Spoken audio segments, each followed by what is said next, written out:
si c'est ta première fois sur ma chaîne. Je m'appelle Lindy, je suis américaine qui vit en France depuis 5 ans. Et pour aujourd'hui, je fais cette vidéo sur mon parcours avec la langue française. J'ai pensé que ça pourrait être utile pour les gens qui veulent apprendre une nouvelle langue. Comme ça, tu peux voir ce que j'ai fait. Ou sinon, si t'es juste curieux, continue à regarder. D'abord, je commençais au collège, ou middle school, donc environ l'âge de 11 ans. Et c'est grâce à ma prof, Madame Fedition. Et ça, c'est où j'ai appris les rudiments, ou la base. Et puis au lycée, ou high school, notre famille, on avait des élèves qui font des études à l'étranger. Alors notre famille a hébergé ou accueilli ces élèves. Du coup, c'était ça qui m'a vraiment motivée d'étudier en France, au lycée. Et je te jure, c'était vraiment pas la norme pour les Américains d'étudier à l'étranger, surtout au lycée. Mais j'avais trop hâte. C'était difficile. Après 6 ans d'études d'une langue, on pense qu'on a un niveau pas mal. Et non. Ce qu'on apprend dans une salle de classe, c'est différent quand on parle avec des natifs, c'est sûr. Alors j'étais crevée tout le temps parce que je devais traduire tout dans ma tête. Comme ce qu'il vient de me dire, puis ma réponse, puis je devais traduire ça en français et ça répète. C'était fatigant et surtout j'avais que 16 ans, donc c'était un truc difficile à faire à cet âge-là. Bref, c'était difficile mais je ne regrette pas.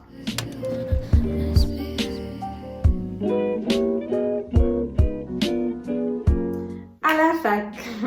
Alors quand j'ai étudié au lycée en France, ça m'a vraiment aidé avec mes compétences linguistiques, même si c'était difficile. Mais quand j'étais à la fac, j'ai choisi une autre ville. Cette fois, j'ai eu plus d'indépendance et mon niveau était beaucoup mieux. J'ai eu des cours assez intéressants aussi. Par exemple, un cours sur l'histoire du palais de Versailles. C'était cool aussi. Je suis allée au palais de Versailles et j'ai pu voir l'histoire vivante. Et pour les frais, sois pas découragé. Il y a des bourses pour t'aider financièrement et ou fais un petit boulot pendant l'été pour économiser. Je faisais les deux et ça m'a beaucoup aidé, franchement.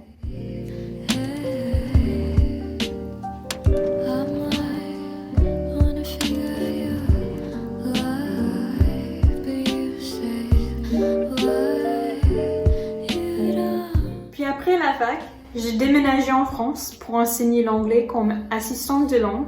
J'ai plusieurs vidéos sur ça, regarde ma chaîne si ça t'intéresse aussi. J'ai enseigné dans les petites villes de taille moyenne et même grandes villes comme à Paris. Pour ces 3 ans, je parlais en français avec mes collègues et pas trop en anglais en fait. Mais en temps enrichissant, c'était quand j'habitais dans une petite ville. Et je dis ça parce que presque personne parlait anglais et ça m'a bien aidé d'améliorer avec mon français.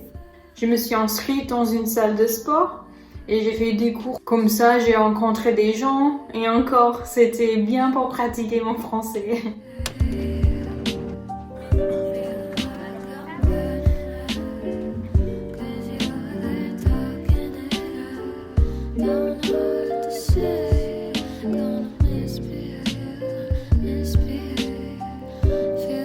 Je travaille actuellement à une fac en France et souvent je parle en français avec mes collègues et aussi avec mes amis français.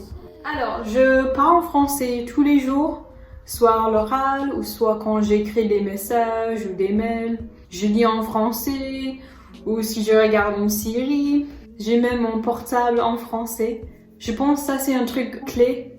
Il faut pratiquer tous les jours, mais aussi fais tes loisirs, mais juste dans la langue que tu vas apprendre en fait. Donc c'est toujours agréable et tu peux apprendre en même temps. Par exemple, regarde un film, écoute la musique dans la langue que tu apprends, ou même si tu fais une séance de sport chez toi, cherche une vidéo en français ou dans la langue que tu apprends. Mais il y a plusieurs moyens d'arriver.